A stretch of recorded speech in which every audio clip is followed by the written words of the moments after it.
My parents helped my sister fake a food business in my name, until the Expo inspector exposed everything. I pull into my parents' driveway in suburban Phoenix, the late Sunday afternoon sun beating down on my Honda Civic's faded paint.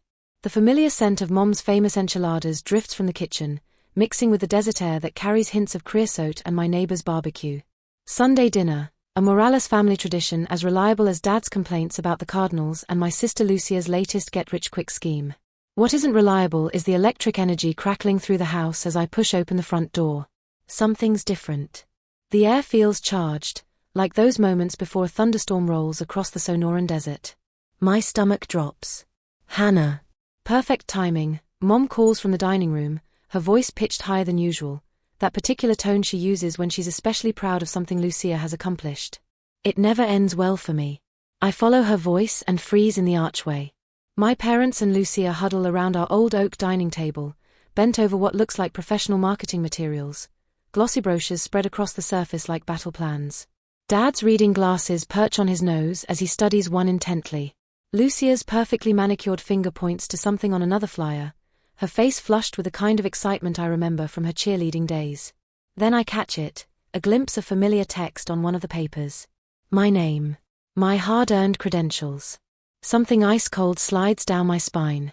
Come look at what your sister has put together, Mom says, waving me over with that smile, the one that says I should be impressed, supportive, compliant. I move forward like I'm walking through quicksand, every muscle locked tight to keep my expression neutral. 28 years of practice.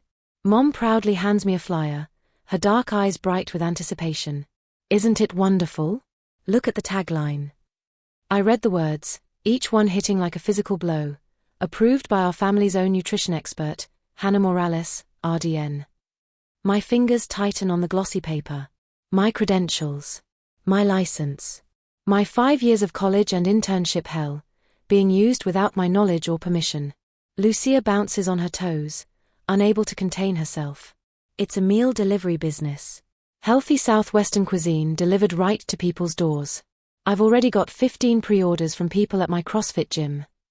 15. I manage, my voice sounding hollow in my own ears. I'm calling it Lucia's Lifestyle Kitchen, she continues, either not noticing my reaction or choosing to ignore it. I've worked out all the finances. With your nutrition expertise backing it, people will pay premium prices for authentic, healthy Mexican-American fusion meals. Dad looks up from his brochure, his expression making it clear he's already fully committed to this plan. You're not using that fancy degree anyway, Hannah. Might as well put it to work for the family. The family. Always the family. A memory surfaces, me at 12, studying at this same kitchen table while everyone celebrated Lucia making varsity soccer. My perfect report card forgotten on the refrigerator, buried under Lucia's team photo and schedule. Now this. My professional reputation about to become collateral damage in another one of my sister's dreams. My apartment feels suffocating that night, the air conditioning struggling against the desert heat as I pace from my tiny living room to the even tinier kitchen. I can't shake the image of that flyer, my name, my credentials, my years of work reduced to a marketing bullet point for Lucia's latest scheme. The glow of my laptop screen cuts through the darkness as I type my sister's name into Instagram search bar. 3 clicks later, my world tilts off its axis. Nutritionally balanced Southwestern meals approved by Hannah Morales, RDN. The text scrolls across Lucia's Instagram page beneath photos of meal containers arranged in perfect rows, quinoa bowls with black beans, grilled chicken with poblano peppers, cauliflower rice with cilantro lime. Not just one post. Dozens of them, stretching back 4 months. 4 months. My stomach clenches as the betrayal sinks deeper. I scroll further, finding customer comments beneath each post that make my blood run cold. Your dietitian's protein recommendations helped me break through my plateau. Can your RDN suggest modifications for my diabetes? Love that these meals are designed with professional nutritional oversight. Each comment lands like a physical blow. 4 months of my sister selling meals under my professional endorsement while I remained completely oblivious, focused on my work at Desert Springs Medical Center. My phone buzzes. Dr. Patricia Williams, my mentor from Arizona State's nutrition program. Hannah, I saw your sister's meal delivery ads on Facebook. Please tell me that's not your RDN license being used without proper authorization. My throat constricts as I answer. I literally just found out tonight. This isn't a minor issue, she says, her usually warm voice sharp with concern. The Arizona Board of Dietitians takes credential misuse very seriously. Fines start at $8,000 and can reach $15,000, plus potential license suspension. I never agreed to any of this, I say, hearing the desperation creeping into my voice. The board won't care whether you consented. Your license, your responsibility. Dr. Williams pauses. You need to shut this down immediately, Hannah. Tonight if possible. After we hang up, I dive deeper into Lucia's digital footprint. Her business page reveals meals priced at $16.99 each, premium pricing for what appear to be relatively simple recipes. A quick scroll through her weekly order confirmations shows at least 180 units moving every 7 days. I grab my calculator. $3,058 in weekly revenue. With ingredient costs probably around $6 per meal based on her simple Southwestern recipes, she's clearing roughly $2,000 weekly profit. Using my name. Without my knowledge. Without offering me a single penny. A text from Jamie, a trainer I work with at the medical center's wellness program, pops up. Client asked if I knew about your sister's meal service. Said your credentials were all over the packaging. What's going on? Before I can respond, an email notification appears from the Arizona Health and Wellness Expo Committee. Hannah Morales, would love to feature your nutrition expertise at our upcoming event. The pieces click into place with sickening clarity. The Expo is a major industry event. Lucia isn't just using my credentials, she's banking on professional connections she doesn't have, credentials she hasn't earned, and a reputation I've spent years building. I grab my keys. Time for a sister-to-sister conversation. I arrive at Lucia's apartment complex in Tempe without calling first, the familiar Adobe-style buildings glowing under the parking lot lights. The surprise on her face when she opens the door quickly morphs into defensive irritation. You could have texted, she says, blocking the doorway like a bouncer. Like you could have asked before stealing my professional credentials. I push past her into the apartment. Her kitchen tells the whole story. Meal containers covering every surface, industrial-sized spice containers lined up like soldiers, and stickers featuring my name and RDN credentials sitting in neat stacks beside them. I need all of this removed, I say, picking up a sheet of labels. Every mention of me. My credentials. Every claim of RDN approval. Gone by tomorrow morning. You're being dramatic, Lucia says, crossing her arms. It's just marketing. It's fraud. And it could cost me my license. Nobody actually checks these technicalities, she says, echoing Dad's dismissive attitude. It's all bureaucratic nonsense. The licensing board checks. The health department checks. I pull up the regulatory guidelines on my phone and thrust it toward her. Fines start at $8,000 and can reach $15,000, plus potential license suspension. For the first time, uncertainty flickers across her face. You wouldn't report your own sister. I won't have to if you remove every mention of my credentials. Now. Fine, she says, tears welling up on cue, the same performance I've watched since we were kids. I'll change the labels. And the social media posts. All of them. She nods, lips trembling in that practiced way. I want to watch you do it. I insist. Tonight. 3 hours later, I watch her delete the last Instagram post mentioning my credentials. She's sullen and resentful, but compliant, for now. We should discuss terms, she says as I prepare to leave, a calculating gleam replacing the tears. If you want to be officially involved, we could work something out. I pause at the door. Terms is the first acknowledgement that my professional contribution has actual value. A small victory in a war I never wanted to fight. We can discuss it after you've secured proper business permits and health department approvals. Her silence tells me she has neither. As I drive home through the quiet Phoenix streets, text messages from my parents light up my phone like a slot machine. I ignore them all. This fight is just beginning. The next morning brings a barrage of calls and texts I refuse to answer. By the 7th attempt, I finally glance at Mom's message, "You're breaking your sister's heart. Family helps family. Call me." I set the phone face down and focus on the commercial lease agreement spread across my kitchen table.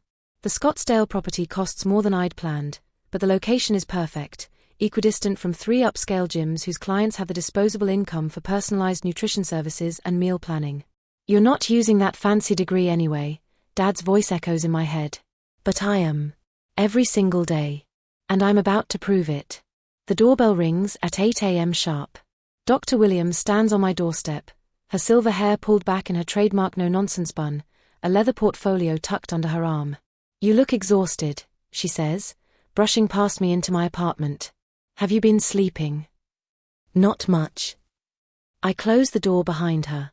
What brings you here? She sets her portfolio on my kitchen counter and extracts a folder. The Maricopa County Health Department finally processed your application.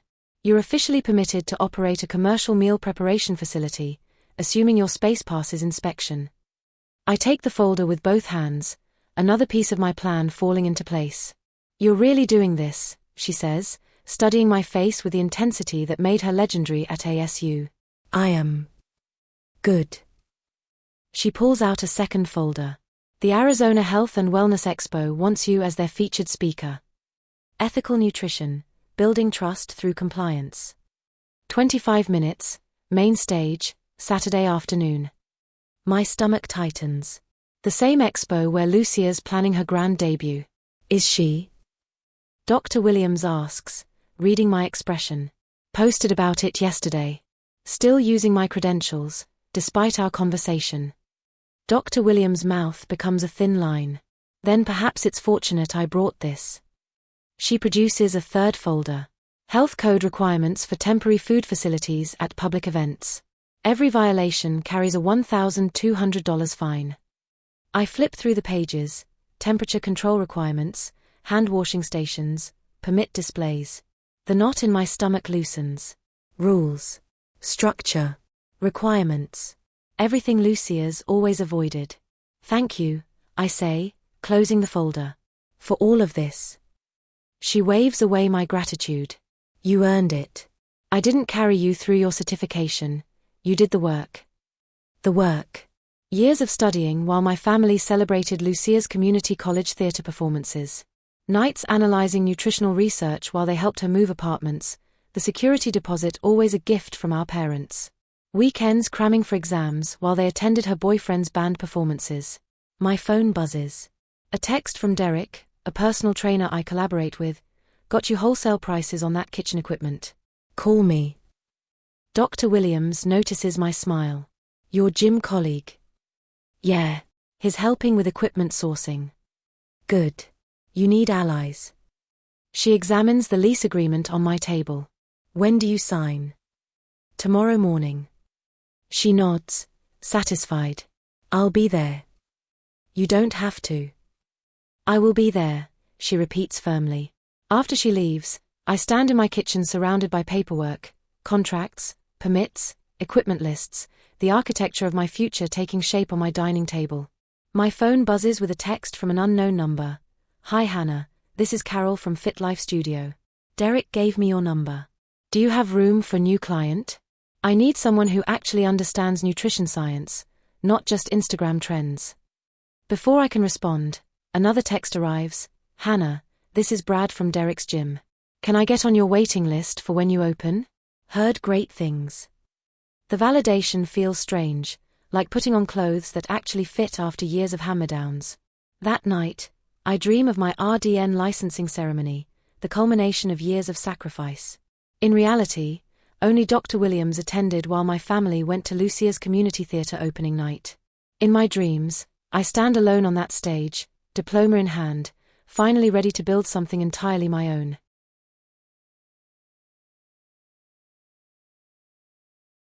I arrive at the Phoenix Convention Center at 5:30 a.m., 3 hours before the Arizona Health and Wellness Expo opens to the public. The desert sky still holds traces of stars as I pull into the loading zone, my booth materials packed in labeled containers, everything organized according to Expo specifications. Inside the massive hall, vendors construct elaborate displays while staff zoom around on electric carts. I locate my assigned space, C47, and begin methodically setting up. Every container unpacks exactly as planned. My banner reading Hannah Morales, RDN, Evidence-Based Nutrition Solutions unfurls without a wrinkle. Temperature-monitored sample cases click into place. My permit documentation folder sits prominently on the display counter. By 7:30 a.m., I step back to assess my work. The booth gleams with professional simplicity, a stark contrast to the flashy displays around me. My samples are properly refrigerated, thermometers visible. My business cards, featuring my RDN credentials with license number clearly printed, sit in neat stacks beside brochures outlining my new nutrition consulting service. A commotion across the main aisle catches my attention. Lucia directs 2 hired helpers in setting up a booth directly opposite mine, a placement that can't be coincidental. Her display features turquoise and orange banners emblazoned with Lucia's lifestyle kitchen in glittering letters, photos of her southwestern meal preps arranged in an Instagram-worthy cascade. No temperature monitors in sight. No visible permits. I continue arranging my presentation materials, pretending not to notice when our parents arrive carrying additional boxes for Lucia's booth. Mom catches my eye and waves hesitantly. I nod acknowledgement but keep working. At 8:45 a.m., 45 minutes before opening, a line of fitness professionals has formed near my booth, colleagues who received my preview emails about the presentation. Derek gives me a thumbs up from the coffee station. Hannah. Dad's voice behind me. Your mother and I wanted to support both our daughters today. I turn to face him, keeping my expression professionally neutral. That's nice. He glances around my booth, eyebrows lifting at the organized display. Your sister could use help with her permit forms. The inspector's making rounds soon. I'm sure she can handle it. Family helps family, he says, lowering his voice. Lucia's worked hard on this business. So have I. And I've done it legally. Mom appears beside him, smile strained. Sweetheart, we're so proud of both our girls. Surely you can spare 5 minutes to help your sister. Before I can respond, a woman in a grey blazer approaches, clipboard in hand. Health Department. I'm Inspector Rodriguez. Which vendor am I speaking with? Hannah Morales, RDN. I extend my hand. Booth C47.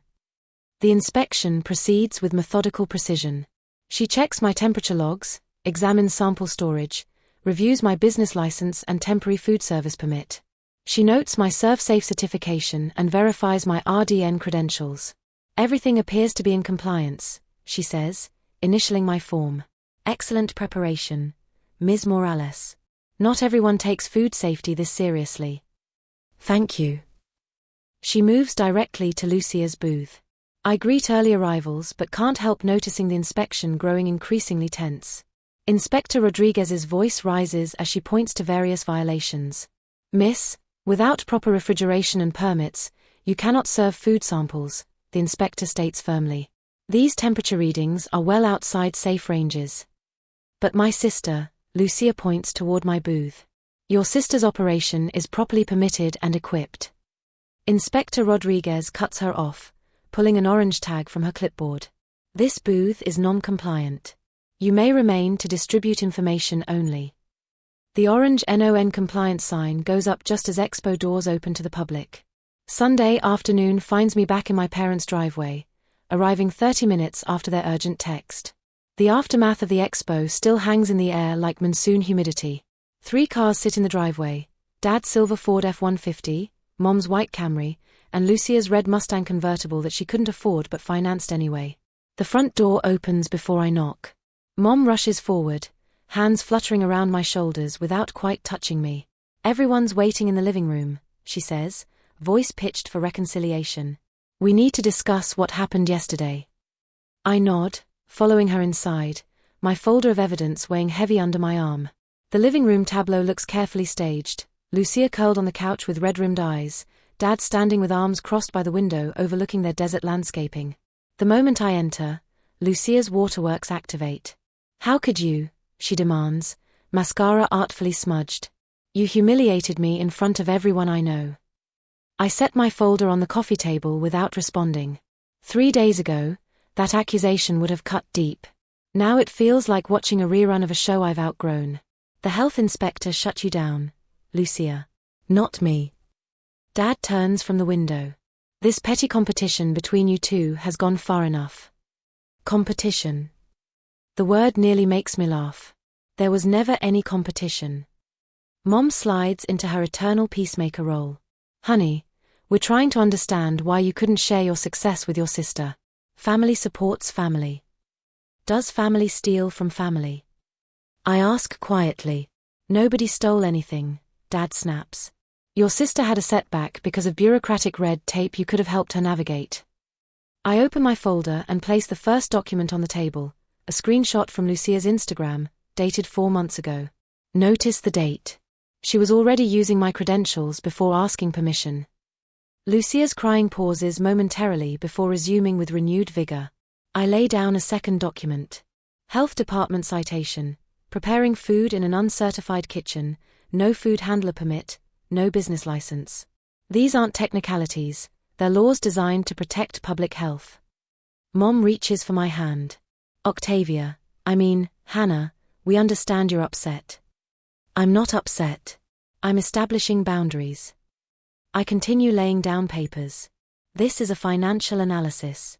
If Lucia had been caught using my credentials without consent, I'd face fines up to $15,000 and license suspension. The room falls silent except for Lucia's sniffling. You've always been so selfish about your accomplishments, Mom says, disappointment heavy in her tone. Why can't you be generous with family? My professional reputation isn't community property, I say, voice steady. It's not something you can borrow when convenient. We're talking about family. Dad thunders, but something in my expression makes him falter mid-sentence. I wait. For the first time in my adult life, my family has nothing to say. Lucia knew about the permit requirements. I place the final document on the table, correspondence between Lucia and the health department from February. They explicitly told her what she needed. Lucia's tears stop abruptly. That inspector was completely unreasonable. She was doing her job, just like I'm doing mine. Dad's gaze shifts to the business card at the top of my papers. Hannah Morales, RDN, owner, Desert Peak Nutrition and Fitness. Something changes in his expression. Your own place. Opening next month. 50 pre-registered members already. Mom blinks rapidly. You never mentioned. You never asked. I unlock the door to Desert Peak Nutrition and Fitness at 5:30 a.m., 2 hours before my first client arrives. 6 weeks since the Expo, and the smell of fresh paint has finally faded, replaced by the clean scent of new equipment and the lingering aroma of yesterday's meal prep from the kitchen. 87 members. The number still amazes me when I check the system each morning. Early morning sunlight streams through the east-facing windows as I walk through the space, running my hand along the smooth surface of the reception desk, my reception desk, in my gym, built with my vision. My phone buzzes. Another text from Mom, the 4th this week. Hannah, sweetheart. Dad and I were talking about maybe visiting your place. Would that be okay? I set the phone face down without responding. Not yet. The boundaries still feel too new, too important to risk. Derek arrives at 6:15, keys jingling as he pushes through the door. Morning, boss lady, he grins, dropping his gym bag near the staff area. Big day today, right? 6 weeks in business. 6 weeks of proving what's possible when you refuse to cut corners. I counter, but can't suppress my smile. Worth the exhaustion though, right? He gestures toward the whiteboard where our membership projections have been consistently exceeded each week. The Southwest Wellness Meal Package is killing it. The irony isn't lost on me. Lucia's failed lifestyle kitchen has been reborn as something legitimate, built on solid ground with proper permits and real expertise. Heard from your sister lately? Derek asks, reading my mind as he often does. Indirectly. Mom mentioned she's enrolled in a food safety certification program. I shrug, surprised by how little emotion the news stirs. Good for her, if she follows through. By 7 a.m., the morning crowd begins arriving, professionals squeezing in workouts before the Arizona heat kicks in, retirees avoiding the midday rush. They greet me by name, ask questions about their customized meal plans, share progress from the previous week. No one here sees me as just the responsible older sister. No one expects me to sacrifice my standards for someone else's convenience. At noon, I meet with my accountant to review the 6-week numbers. Revenue is ahead of projections. The combination of personal training, group fitness classes, and medically supervised meal planning has created something unique in the Phoenix market. You should consider expanding, she says, closing her laptop. Maybe a second location in Temp. By evening, the gym buzzes with after-work energy. At 8 p.m., I lock the front door and flip the sign to closed. My small staff, my chosen family, gather in the break room where I've arranged a modest celebration. 6 weeks ago, I begin, raising a glass of sparkling water. This was just an idea. A dream of doing business the right way. To ethical business practices, Dr. Williams says, raising her glass. She'd driven across town to be here tonight. And to the Scholarship Fund for Aspiring Dietitians, adds Jennifer, my newest trainer, referencing the program I'm launching next month. We talk late into the evening, sharing stories of family expectations overcome and professional integrity maintained. I'm not alone in having chosen authenticity over approval. After everyone leaves, I walk through the darkened gym alone, studying the wall of member transformation photos, still small but growing. Real results from honest work. My phone buzzes one final time. Mom again. I slip it back into my pocket without reading the message, smiling as I turn out the lights. Sometimes the strongest response is simply building something better.